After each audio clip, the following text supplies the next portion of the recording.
Well, I think that I'll take the easy one first, I guess, and that is what's wrong, and that is the rehabilitation of the criminal justice system. And we've had this discussion in the legislature, and we've had what has become known as parole eligibility bills and all that. The point is that people, when they come out, that they are productive members of society.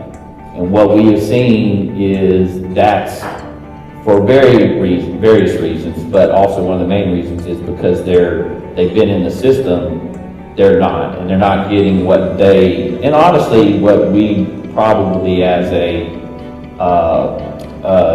state should give them to rehabilitate.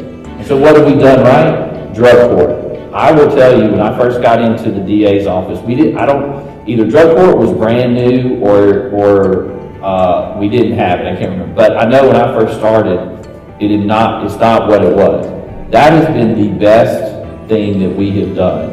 And you see the success that has happened throughout the state of Mississippi to the point where the legislature has gone on to different kind of courts, intervention courts, mental health courts, what it may be.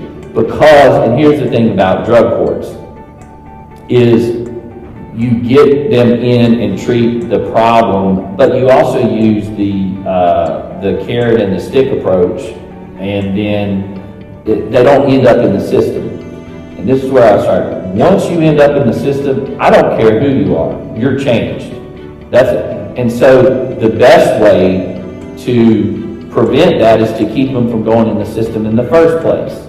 Because you can be the nicest person in the world, and if you end up in the system, so to speak, you're a changed person. That's a fact.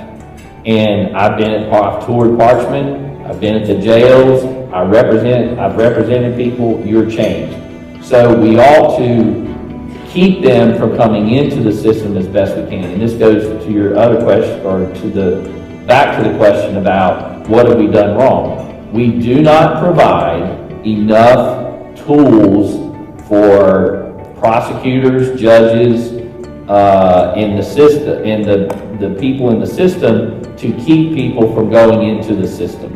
When we first launched into what is called criminal justice reform back in, I think it was 2014 around there, and many people know it as House Bill 585, one of the things we said was give the tools, more tools in the toolbox. And one of the things, non-adjudication, and I'm speaking like a prosecutor, non-adjudication, we didn't have drug court, but we've now given drug court. Because if you give these what we would call alternative programs, then you can do things other than send them to the system.